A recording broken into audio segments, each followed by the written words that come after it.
Hey guys, and welcome back to my podcast. So for those of you guys who are watching on my Haley Page YouTube channel, you probably are like, what the heck is this? But I actually started a podcast called The Modern Housewife, and I've been uploading episodes probably for maybe 2 months total. So it's not a ton of them, but I've been doing that for a while, and I've been uploading them to a completely separate YouTube channel just because that's what most people do. But then of course, right after I do that, YouTube rolls out this new feature where you can have a podcast tab on your YouTube channel. And so I thought rather than spreading people all over the place, I would just put these podcasts on my main channel. And then if you want to watch them or listen, I guess if you're cleaning or whatever you're doing in your motherhood, life, then you can just click the podcast tab and watch them. But yeah, I'm excited to bring you guys new content because I created this podcast because of my last YouTube video, which is me talking about going from being career-driven, career-focused to pouring everything that I have into my kids, kind of giving up that career mom boss role that I placed upon myself for like the last 6 years and surrendering everything to being a housewife, which has been a journey. We still run a business, obviously, but it's more like all Doug's thing. And then I'm just, used when needed. And so it's been an interesting time, honestly, going from, probably splitting my time 50-50, maybe not 50-50, but like we would trade off a ton with the kids throughout the last, I don't even know, however many years we've been working together, versus now I watch them nearly 100% of the time. And so I've had to create systems in my life. I've had to, like what we're going to talk about today, cut out screens. I've had to literally become a different person, become like a housewife, become a homemaker, somebody that has more free time on my hands. And it's been an amazing thing. So you guys can probably listen to the last podcast episode or watch the last YouTube video because I turned that one into a podcast if you have no clue and if you want more insight into why I gave up that life journey of chasing, being this boss mom. But that's what this podcast is about. But it's definitely been a journey. I mean, I've had to completely transform my whole entire house. We've gotten rid of probably 80% of our stuff. It looks like no one lives here. Just kidding. I had to change how the whole family was structured in order for us to have more peace. Anyways, I digress, but I'm excited for this podcast to be on my main channel. Hopefully more people can learn with me and grow with me as a mom of almost 4 children. This baby's due in August. And yeah, so if you want to watch or listen to any of the other episodes, I've done them on submitting to your husband. I mean, these podcasts get really real. I don't know how it's going to go putting them on my main channel, but whatever. I've also done one with Doug, biggest marriage mistakes, and we absolutely don't hold anything back at all. We've also done one, or I've done one on 7 things that I think it was like I don't let my kids do or something like that. That was a good one in my opinion. I don't know. For some people liked it. And then so many other different types. And so you guys can watch all of those. But yeah, today we're going to talk about cutting out screens. And my opinion, obviously this is a personal podcast. Eventually I want to get a lot of guests on. But right now I'm just getting started. And so a lot of it is my journey, my experience, my struggles, my opinions, And so we're talking about screen time. We went from, I wouldn't say being heavy users of screens with our kids, but I would say probably normal a couple years ago, normal givers of screens to our kids, to a family that barely uses screens at all, at least TV wise in the household. And so how we did that, how we cut them cold turkey, what it's done for our kids' attention spans, how I find sanity as a mom that watches now all of these kids, 3 kids and almost 4 full time.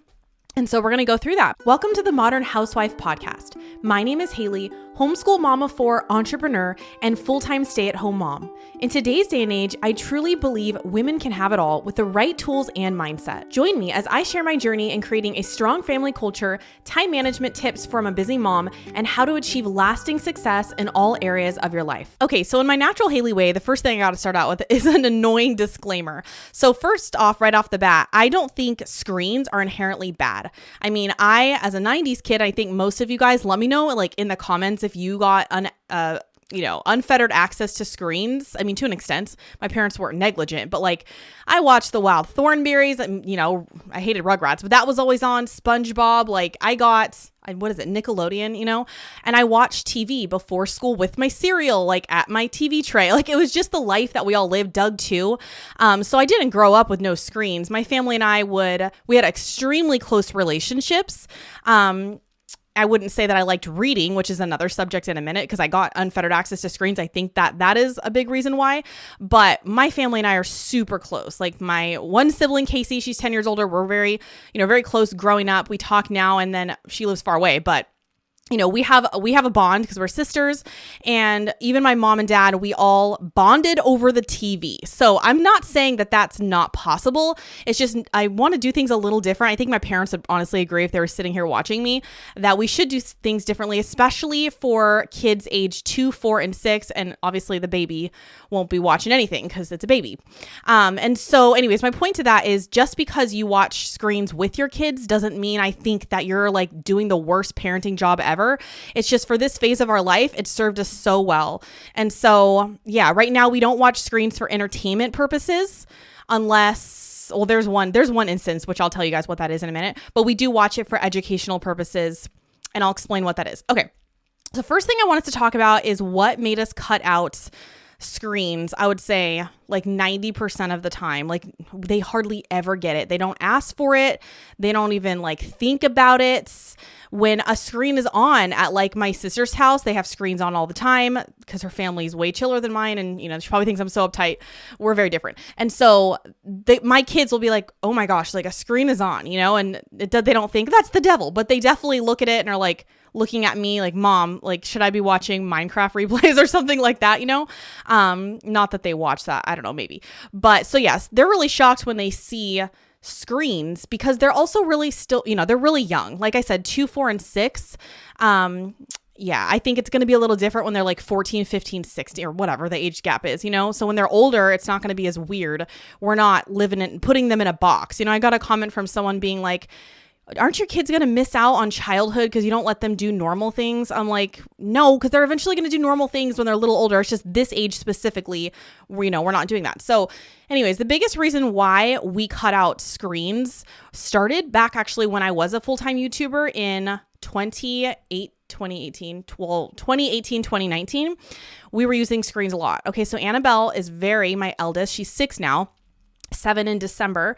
And so she's like 6.5. So screens, like I didn't know what the heck I was doing as a first-time mom, like most everybody. And so I didn't see the big deal with like giving her Elena of Avalor or letting her watch Cinderella. I want to interrupt today's podcast with a freebie for you guys. So you guys know that my husband and I run our own online business. And while this isn't directly related to a mom podcast, we still want to talk about it and share with it just to you guys because it might be something that you're interested in. And honestly, it is the only sponsor that I do, which is our own business on our own products. So yeah, I'm not going to be sponsored by any other brands. And so that's like what I'm going to talk about in the middle of my podcast, YouTube videos, things like that. And so if you guys are interested at all in becoming a creator, in selling your own digital products and making what we call semi-passive income through selling online courses or coaching programs or hosting your own mastermind for something that you feel passionate about or even something that you might have expertise in, then we actually have a free challenge. And so this challenge basically is called $0 to $100,000 in less than 12 months, starting from scratch. So if you have only your mom following you or not even her, if you have no dollars in your bank account and are not even sure how to get started, you don't want to go, get an audience through ads and you've never done influencing before, or even if you do have a substantial audience size and you don't know how to sell digital products, then this is going to be perfect for you. It's a 5-day challenge. So it's over 5 hours of really, really good content. All the mistakes that I've ever made, what I would do if I would reverse engineer our success as 7-figure business owners through digital products specifically, how I would go about going from $0 to $100,000, like creating a full-time income come within less than 12 months. So if you guys are interested in that, go ahead and grab the link down below. It's totally free. You could take it at your leisure. And yeah, let's go ahead and get back into the podcast. And Disney's such a thing in culture. So I would buy her princess dresses, no shade to like princess dresses or dress up at all, but because she would buy the Snow White, I'm like, oh, we got to watch Snow White. I'm not even a Disney fanatic at all. I don't even like crowds. I don't like standing in lines. I'm so boring. I don't like theme parks. I'm like the only mom, I swear, on YouTube that doesn't like theme parks. I don't know. So, but because I bought her these dresses, I was like, okay, let's just get into it. Like, here's your little high heels for Cinderella. Let's watch Cinderella together because that was part of my childhood. And so I definitely pushed it on her in not an aggressive Disney mom way, but like I was, encouraging her to like it. And you don't even need much encouragement because it's like, it's addicting, like all of those shows, Beauty and the Beast. And so I'm like, okay, it started when she was 2, really.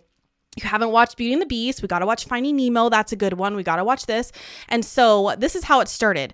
So because I think she's a very spirited child is the word that parenting experts use. She's really like full of emotions, extremely communicative, extremely smart, witty, like just a lot of things. She has that addictive personality, I think, more than like, let's say Scarlett. And I'm not supposed to compare your kids, but there's nothing really wrong with this, I don't think, in this instance. So Scarlett's more go with the flow. She could care less about Cinderella. Every kid is so different. But because she's my firstborn and we were all experimenting with everything that we were doing at the time, we were watching all these movies, right? And so because she didn't have the emotional regulation of, let's say, a 6-year-old, she was only 2, right? So we would turn on a show and then she'd have a complete meltdown when I turned it off or when the movie would end. I don't think we'd ever finish the full movie. I'd skip through like the scarier parts of Beauty and the Beast because there definitely are. Or Frozen, which is like, I hate those movies. I don't know, I'm the only one, but they're kind of weird, especially the second one, I think. And so yeah, like we would watch them with her and she'd have a full-blown meltdown. And it would happen like this all the time because I think it's normal for a 2-year-old to not be able to control themselves when it comes to wanting more TV or wanting more of anything, especially if they get a lot of it. So we would watch something every day after dinner, and every day she'd have a complete meltdown and they got worse and worse. And then the thing that really triggered me to think, what am I doing here? She'd just start asking for screens, mommy. And then she'd see my phone just laying there and I see a lot of kids do this because mine did it too. Like again, no shade, but she'd see my phone there and she'd know for instance, when I would brush her hair in the morning, it would be a screen because she's a wild spirited child, right? Like not all my kids need this, but not that they should need this, but I would give her like Instagram baby animals and I would look at it with her to make sure there's no weird things on there. Still absolute regret. Okay. When I was a new mom, like most things we all regret as new parents, but I'd give her like cute baby animals to watch. And so then she was just trained to need the screen for me to brush her hair. Then when I would be like, I can't find my phone, she'd go, no. And she'd scream and, all the typical 2-year-old things, like I'd have to go find my phone for her to sit still so I'd brush her hair. And so I just didn't, I saw these, behavioral issues on a regular basis. And like I said, if my phone was out, she'd have to touch it like me, like an adult nowadays who's like, oh, my phone is there. Which this is another thing I'm trying to get rid of for myself. I'll talk about in a minute. But I saw her start to have the same twitch reaction to screens that I had. And I'm like, oh no, I know that's like a sin of mine, regardless of whether you're religious or not. I shouldn't have to be finding my phone before I go pee in the bathroom. I know this is obviously like a very raw podcast, but that is how I feel like most people are. I mean, you can't even sit quietly for a second to use the restroom. You need to maybe I'm disgusting. I know you guys are gonna think I'm gross, but you have to look at you have to scroll through something. And so it's the same thing, especially as a breastfeeding mom, not really anymore, but when I was exclusively breastfeeding all the time, what am I going to sit there with a book? Yeah, I'm supposed to sit there with a book. I'm not supposed to be like, where's my phone? Like a frantic person. And so yeah, you become that way, at least I did, then my child becomes that way at way too early of an age. And so it started when she was 2 and it just didn't get any better. And so I think when she turned 3, I was like, I'm cutting all the screens out. I don't even care. I'm kind of a mean mommy, savage mom. A lot of people would wean them gradually I just didn't do that because I knew that what I had done was so wrong. She's never going to understand. The only way to train her is to reset everything and to just try my best to be a joyful mom and give her different opportunities. So besides her behavioral issues with needing to have a phone, which is all my fault, to sit still or needing to have a phone for anything. I mean, I remember one time I gave her, again, no shade to you guys that do this.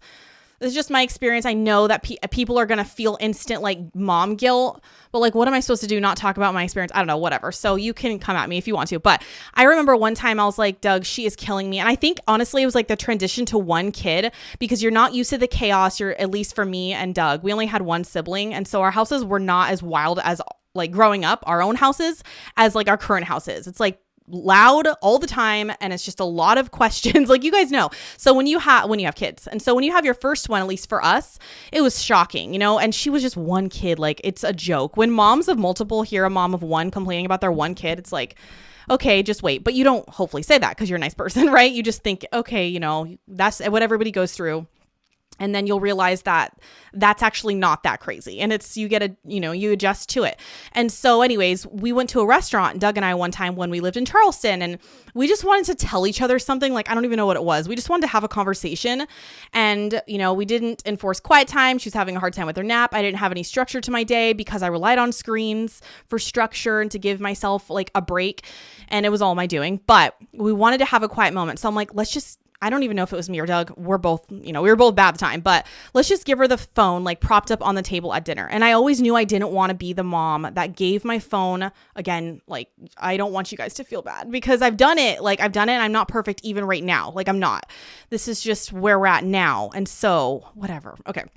I didn't want to be the mom that gave my child a screen at dinner.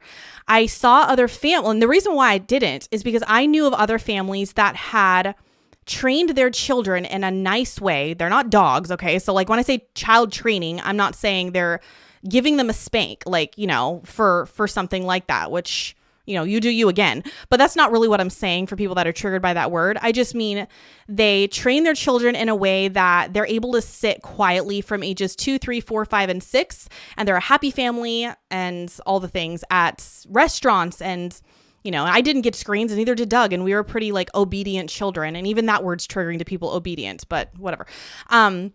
So I knew that existed because I had seen it. I had been around families like that, large families. And so I was like, I don't want to be that person, but whatever. We just gave her a screen. Of course, she throws a huge fit. It wasn't even worth it. Should have just entertained her with like playing with toys or done anything. And honestly, my tolerance level for that, children was low at the time because I only had one. And so it was after that moment that I was like, I can no longer have screens around my children, like ever. And it's hard because I was doing social media full time. And that's a big reason why I don't want to be a YouTuber, because when you do this all the time around your kids, it's like a mommy YouTuber or whatever, no air quotes needed, really. They see that you're on like filming yourself and you're looking at a screen all the time, talking to it when they're around. And so how can you, be a good example for what they should not be doing or be doing if you're literally telling them something and doing the opposite, which is why I kind of like gave that career up.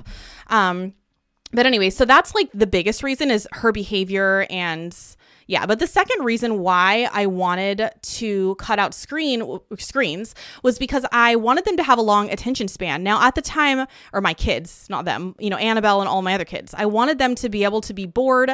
I spent endless hours and hours and hours, honestly alone, because my sister is like 10 years older, playing outside, doing imaginative, creative things. Then when I have a friend over, most of the time we would just play outside. Like we weren't constantly, I think because our shows weren't always on, or when people are there, you don't want to sit around. I feel like nowadays when kids have their friends over, they just want to play video games or watch a screen together because I think the shows are better. I don't know. You can not TiVo. You don't even TiVo, but like you can look at your Netflix thing right on demand. And so when I grew up, it was like you had to wait. There's commercials. I don't know.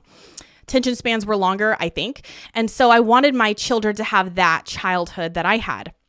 And so I didn't really understand that they could have a longer attention span until I cut them all out, like all the screens for about 6 months, and realize they're no longer asking me to watch something. They're no longer saying the phrases "I'm bored," because in most instances, that's code for "I want my iPad, I want your phone, or I want a screen. I'm bored, I'm bored."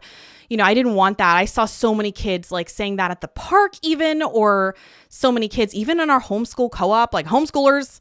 A lot of you guys don't like, that type of thing, but a lot of homeschoolers I know their kids are addicted to screens. Like they're not any better, a lot of the time. And so I just didn't want them to come to me saying I'm bored all the time. I wanted them to be creative. And that's totally been the case. I mean, we haven't done screens for the kids in years at this point, since 2019. And they play with each other. Obviously, they still have sometimes tantrums if they're like really small, and sometimes, which is a natural developmental thing to an extent. A lot of times it's pushed on by, taking away screens or not giving them screens. But yeah, so they play with each other. They don't ask me like, what can I do? They're not like loitering around me like they were before when I gave more screens. And so that's the second reason I want them to have a long attention span. And so the third one, small percentage of people might disagree with me on, because their experience is different, but let me explain. And so the third reason is I want them to have a love of books. So I said this once on like an Instagram story, and someone was like, "Haley, you've got it all wrong," which always there's someone like that, because I can't fully explain and have a conversation back and forth. And so you cut out like a 15-second clip of a podcast and I sound horrible or whatever. But anyway, somebody was like, "Haley, my son loves to read. He's a bookworm and he gets unfettered access to screens." I just think like for my kids' ages, it's near impossible. Like 2, 4, 6, they're just learning to read. It is rare to have, apparently Doug, because he's a nerd like that, I don't know. In kindergarten, he was reading like tons of books. He was reading to his whole class. And so he was like the one kid, that like loved reading, and he got unfettered access to screens. But that, in my opinion, is so rare. If you were to give like kids of a really small age the option of a screen versus a book, they're going to pick a screen. I know a lot of kids in my own life. I say, they come to my house or whatever. I know they watch a lot of Bluey, a lot of whatever, Coco Melanie type of shows. I'm like, "You guys want to read this book?" And they're like, "No way, we don't want books, we hate books." Like I see this all the time. And so yes, you might have the one kid that's like a bookworm that also gets screens, but just from my experience going to regular school my whole life, it's so rare. I didn't like books until I was like 25 years old, or 27 even, and that's because movies are they're more fun. I can't even speak, but movies are more fun. Movies are, and TV shows, they're more entertaining, they're more instant dopamine fix, and they're more relaxing. You don't have to think like really hard, like, what does that word mean? Let me look it up. Like you don't have to do any of that. And so I didn't read books until I had to for business. And that's kind of like what I think is probably going to happen for my kids. And so now when I say, "Hey guys, let's go to the library," they're like, "Yes, let's go to the library. I'm so excited." And I realize that is rare when, other moms are like, "Your kids like the library?" Like that, my kid would never. "Your kids like read, when you read to them?" I would never. And I'm like, what is happening? I think it's because we don't give them TV. And so yes, you might have, like I said, the kid that loves both, but I think just from my experience and Doug's, Doug doesn't even read now. So, he's like more of a techie kind of person, but he wasn't given the opportunity to love books because there's always a better alternative. And so that's just like our theory on why we never read books and why all of our friends don't read and nobody in our life reads besides my dad, like honestly. And I think it's because TV's, so much better. Okay, so the next thing that I wanted to talk about is how I trained myself daily, like the daily grind. Grind is not the right word. Motherhood's joyful and loving and fulfilling all the time. Just kidding. But like the daily, there is a grind time of your mom days. If you watch the kids from 8 to 6, which is kind of like the hours I watch mine while Doug's on doing calls or like coaching our students, filming content, doing different things with our business and like, things with our website funnels. I'm with them all the time now, which is like been such a like shock to my system because I never was before. I always had his help. We have like those strict boundaries now.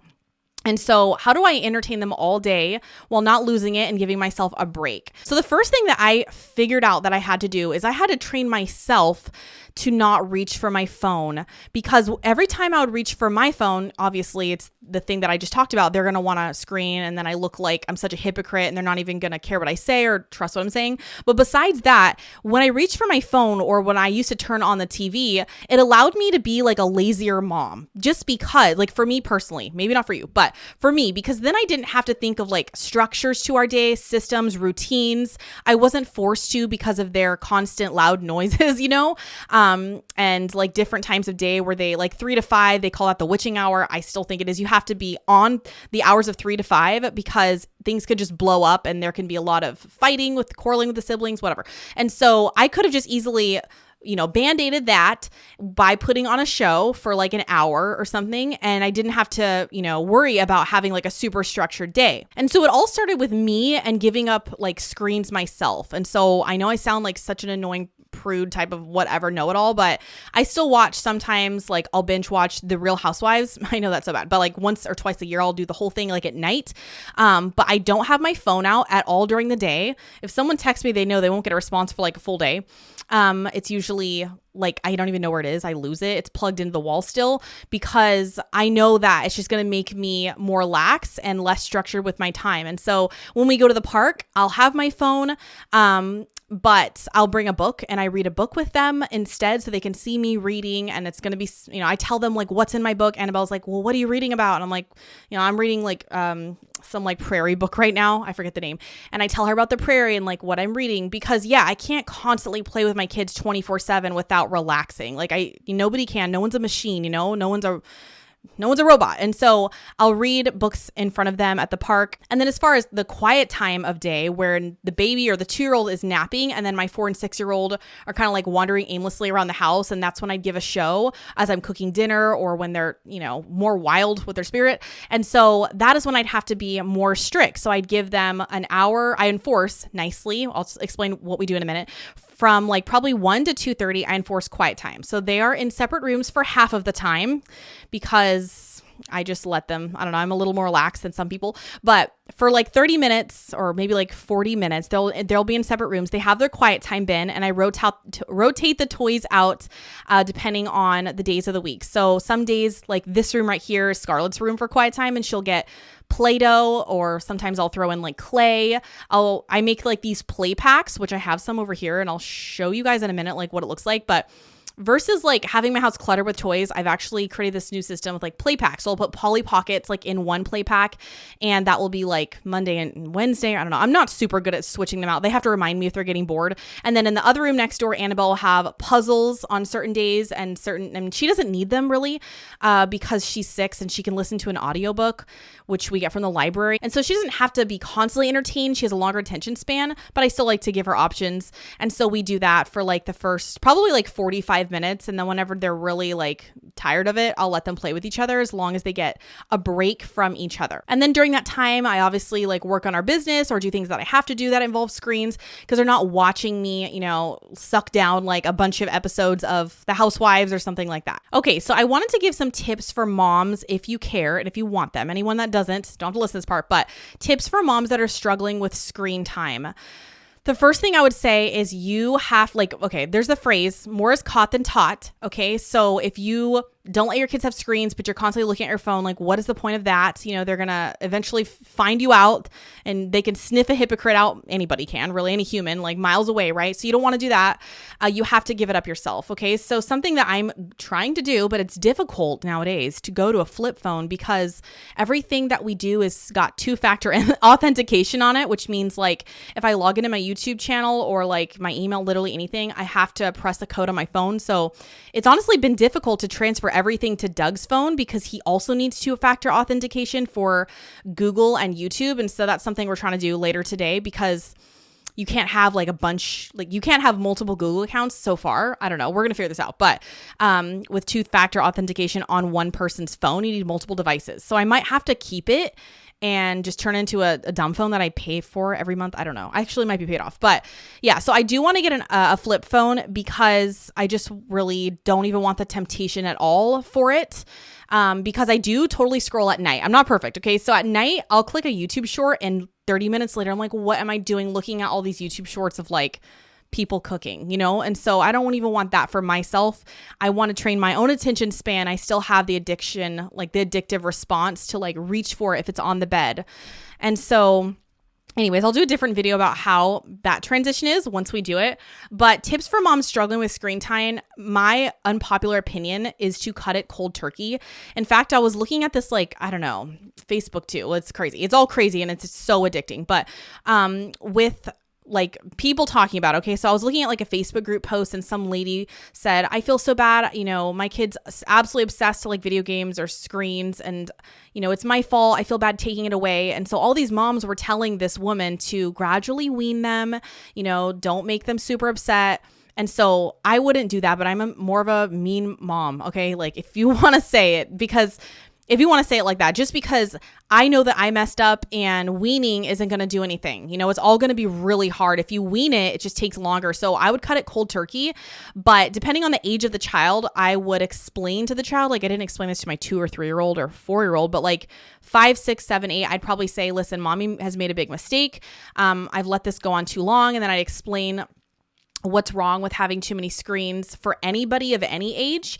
And I'd make like the outcome really exciting. So I'd be like, I have all these things for, I wouldn't buy toys really, but I'd say, we're going to, create these play packs together to entertain both of us. And so, imagination games, and I'd probably be with the child more. I wouldn't just take them all away and be like, hey, go figure it out, because it's my fault that my child has this addiction. And so I'd probably just I know it's cheesy, but try to be the best mom I could be with like filling their time and then gradually maybe wean off of them needing me for attention. So the last thing that I want to touch on is, do we ever do screens? So like I said, we're pretty much screen free 90% of the time, but I'm not going to sit here and say we're a screen free family when we do watch them sometimes. So for instance, my parents they drive up from Mexico where they retired every month, sometimes every other month, but it's often enough for me to mention it. And so there will be days where the grandparents are here living in my house for like a week. We go to the beach. We're exhausted. Like we are wiped by the end of the day. My dad's 70 years old, pushing them on the boogie boards.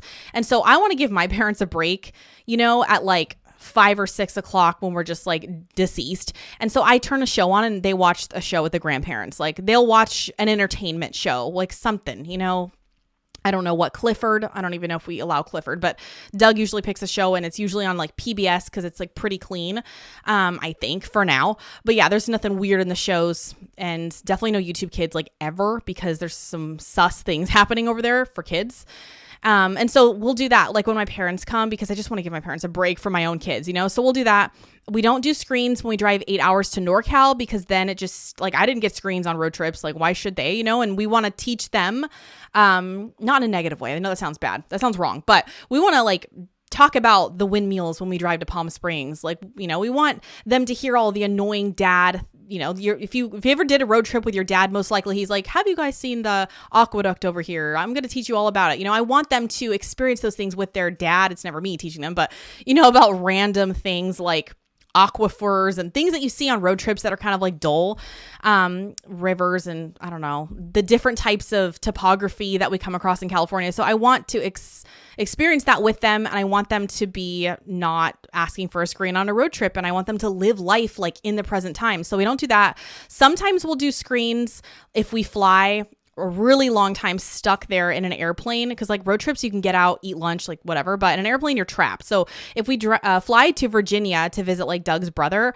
on the last stretch of it, we'll let them watch a movie, and it depends if there's any good ones, but yeah, we'll let them watch a movie. The other time that we do allow screens is for education purposes, like I said. So that doesn't mean I just flip it on and say, I'm going to go cook dinner. Like you can watch a thing about National Geographic or whatever. It's more of like when I homeschool them, there is one way of going about it. Like you could read about a volcano, right? Or you can show a volcano erupting. Or like, for instance, we're reading a book on the prairie times, like for like a kid's chapter book. And I want to show them what a covered wagon looks like. And so there's like this random YouTube channel where this girl dresses up. It's got millions of views. It's so entertaining. You guys should watch it. But this girl dresses up in like prairie outfits and they have everything historically accurate. Yet people, like historian people, are arguing in the comments about how something's not accurate. And we get a kick out of it, like me and the girls. And so I'll show them this girl in real time cooking like an apple pie and like how that looked with her cast iron skillet. And you just can't get the same experience from understanding really what a prairie was through a book. You know, screens are amazing for that reason. And so we definitely use them throughout the week to depict like the ancient Egyptians and like, you know, different things like that. When our kids get older, I think we will introduce them to movies with like actual actors and, you know, like whole plots and scripts. And we want to sit around as a family and talk about that. And I wouldn't mind doing like a movie night every Friday. I just think for these ages, these small little ages, I'd rather not have them ask me and their Twitch reaction to go to a screen versus entertaining themselves or being okay with mom reading a chapter book. So we read chapter books before bedtime, or I do to my 4 and 6-year-old, and we also read them during part of our like quiet time, which we call tea time. I'm going to do a video on that, but it's so cute. They love chapter books. They're like gripping the edge of their seat at like Chronicles of Narnia. We're reading that right now, or another really good one's The Golden Thread. I'll link below. I have an Amazon storefront or whatever of like all the chapter books that I would read to a 4-year-old or a 6-year-old. 10 out of 10. It's just, they honestly, some of them make us cry. Like it's such a bonding experience that you don't get out of TV. And so I love it. But yeah, so I don't think they'd want to ever listen to me read a chapter book if I was giving them TV all the time. And so I think at this age, at least. And so maybe they will when they're older and we'll, you know, bond around movies as well. And so that is kind of just like our philosophy, I guess, on what we're doing with screens. But I hope you guys got value from this podcast episode. If you agree or disagree or have any thoughts, I'd love to hear about them.